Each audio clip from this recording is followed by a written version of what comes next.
Queridos hermanos, hoy tenemos una palabra de Dios que es consecuencia de todo lo que venimos meditando. Primero, recuerden que la Biblia no nos quiere decir lo que tenemos que hacer nosotros, aunque a veces los curas cuando predicamos somos un poquito moralizantes y enseguida a ver con quién me identifico, qué hago, qué no hago. Eso es una consecuencia lógica si uno comprendió el mensaje principal de la palabra de Dios, que es revelarnos a Dios. Entonces Dios primero se revela. De alguna manera también la liturgia de hoy en la oración dice que Deus omnipotentiam tuam parcendo et miserando maxime manifestas. Dice, oh Dios, que tu omnipotencia máximamente la manifiestas perdonando y compadeciéndote, teniendo misericordia. Vieron que uno pensaría que Dios, me acuerdo del padre Santolín de Florencio Varela, cuando nos explicaba a los chiquitos de catecismo, siempre explicaba lo mismo, por eso casi me lo acuerdo de memoria a veces. El tema de la confesión nos decía que teníamos que acercarnos contentos a la confesión, con un propósito de enmendarnos, de corregirnos, pero seguros de que Dios nos perdonaba. Entonces nos decía, cholitos, dice, cholitas, le decían los chicos y las chicas, ¿no? Dice, Dios no es un verdugo que está con el palo para darte en la cabeza. Dios es tu Padre que te quiere. Y siempre, gracias a Dios, por lo menos esto lo puedo decir yo personalmente, siempre tuve una linda experiencia con la confesión. Hay gente que, como sacerdote en estos 20 y pico años que llevo de cura, mucha gente ha venido, tanto cuando vivía en España como acá, diciendo que se había alejado de la confesión, tal vez porque un cura ese día se levantó mal, lo trató mal o preguntó algo que por ahí no tendría que haber preguntado, etc. Yo, gracias a Dios, no puedo dar ese testimonio, pero lo cierto es que nosotros nos manejamos con este Dios que ya siendo como es el Antiguo Testamento muy rígido, en el Antiguo Testamento tenemos una expresión muy bonita. Dice Dios, yo perdono porque soy Dios y no soy hombre. Dios, la esencia de Dios es perdonar. Y hoy la palabra de Dios nos hace ver cómo es la respuesta ante la actitud personal de cada uno de nosotros con respecto a ese perdón de Dios. Que es un perdón, evidentemente, que Dios lo puede hacer porque Él conoce la verdad de las cosas. Y nosotros a veces somos más reticentes a perdonar porque tenemos miedo que nos dañen, porque también el Señor, digo que este Evangelio está puesto acá en orden.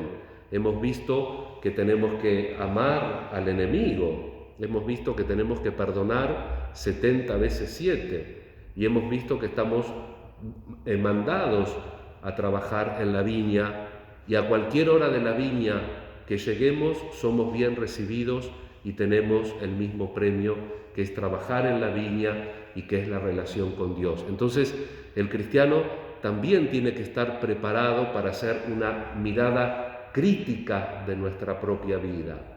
Nosotros a veces vamos a la iglesia de buena fe, rezamos, hacemos la coronilla, hacemos esta otra oración, vamos a esta otra iglesia, vamos a esta oración de sanación, nos confesamos, tratamos de hacer a veces, qué sé yo, el Vía Crucis, todas las piedades que son súper aconsejables siempre.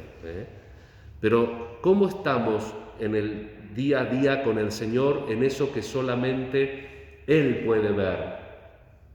Porque nosotros vemos caras y no corazones. Dios, en cambio, ve la profundidad de nuestro corazón. Cuando el Señor nos propone algo, le decimos que sí, y ese sí, ¿qué valor tiene? ¿Cuánto dura ese sí? Sí, Señor, estás pidiendo esto para mi vida.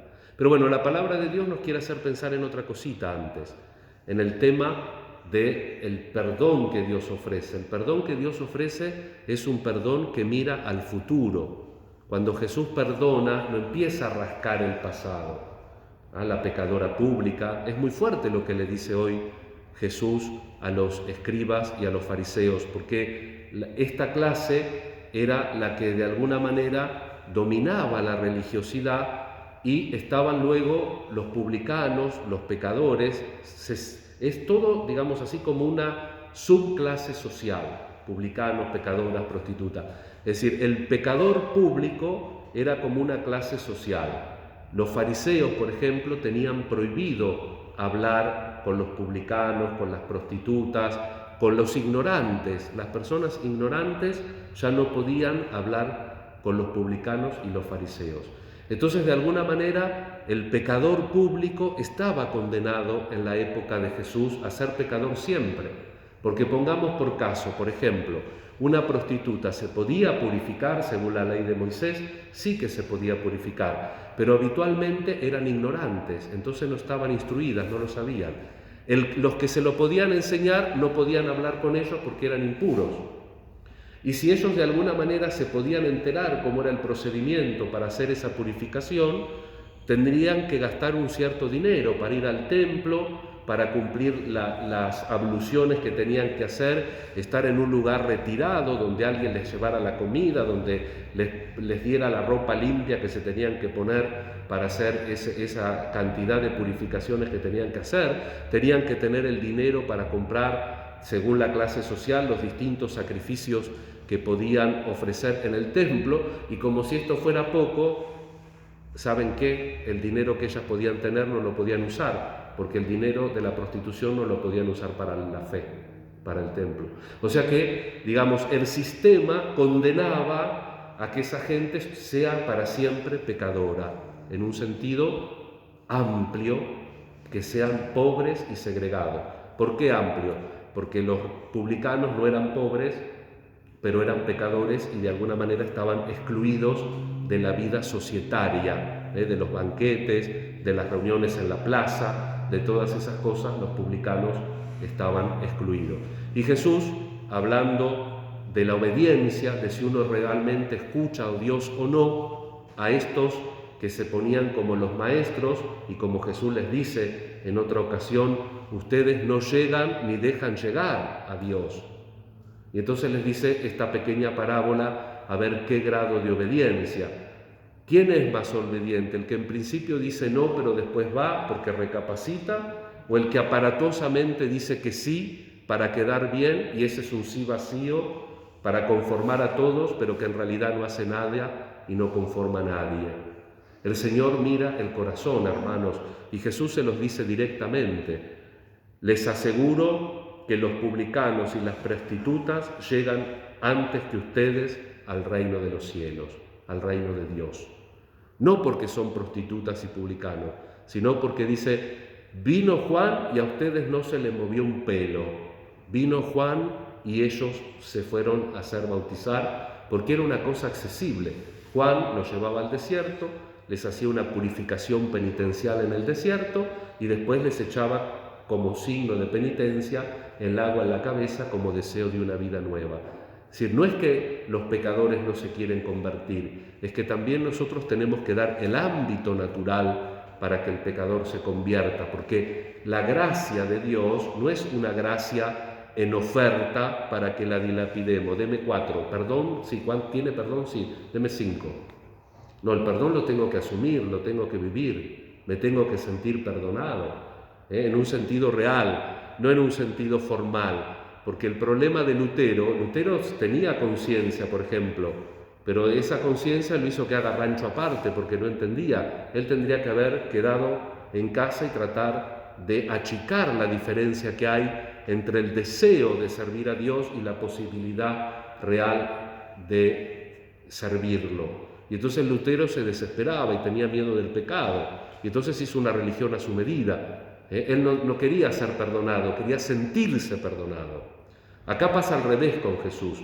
Jesús nos perdona cuando a los publicanos los iba a visitar a la casa, cuando hablabas con las prostitutas, cuando le decía a la prostituta, tus pecados te son perdonados.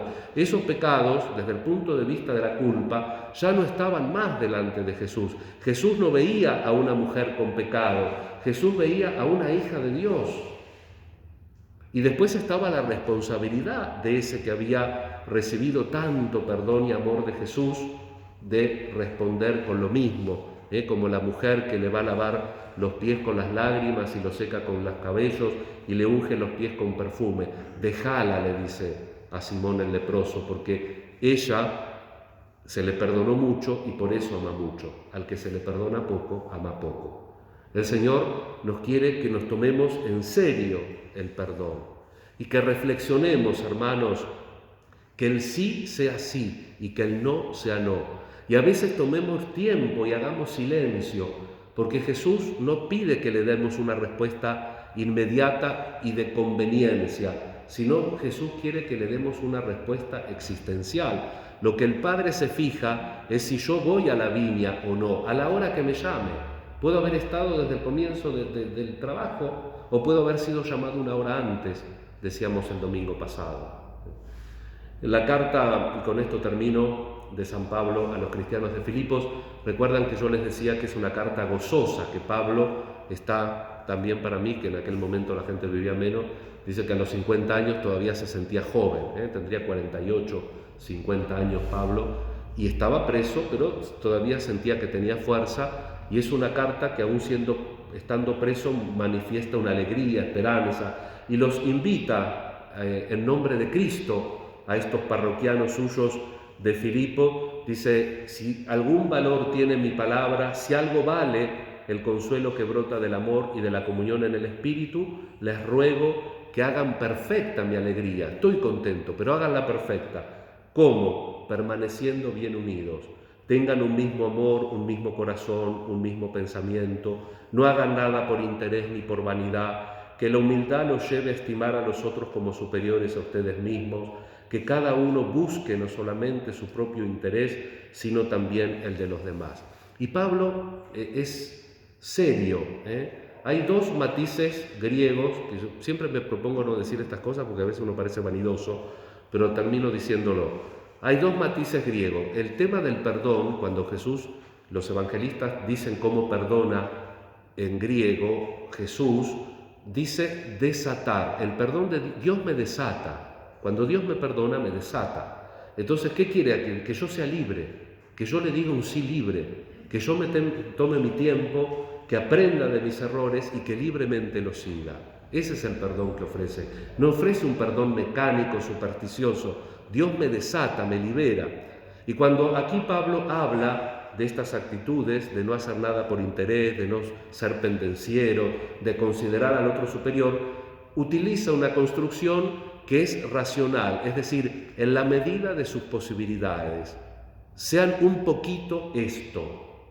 Pablo se conforma con que sus parroquianos de Filipos sean un poquito menos pendencieros, un poquito menos vanidosos, un poquito menos yo. Y en eso nosotros somos sal y luz del mundo, hermanos, en que el cristiano, el que conoce a Jesús, es un poquito más abierto a la palabra de Dios, es un poquito más perdonador, es un poquito más perdonado, es un poquito más misericordioso. Vamos a pedir al Señor que nos haga entender la riqueza y la hermosura de su palabra para que tengamos un corazón generoso, parecido a nuestro Dios, que se manifiesta máxime parcendo et miserando, perdonando y teniendo misericordia. Nos encomendamos a la Santísima Virgen, pedimos la intercesión de San Vicente de Paul, el que vivió su conversión, fue dando su sí a Dios en su propia existencia, en sus propias dificultades, que también nosotros tomemos ejemplo. No podemos ser una fotocopia de la vida del santo que celebramos o que nos gusta, pero ver ese santo o esa santa que nos llega, nos dice, si ellos pudieron, nosotros también hemos de poder. Y ojalá que lo intentemos. Que así sea. Creo en Dios,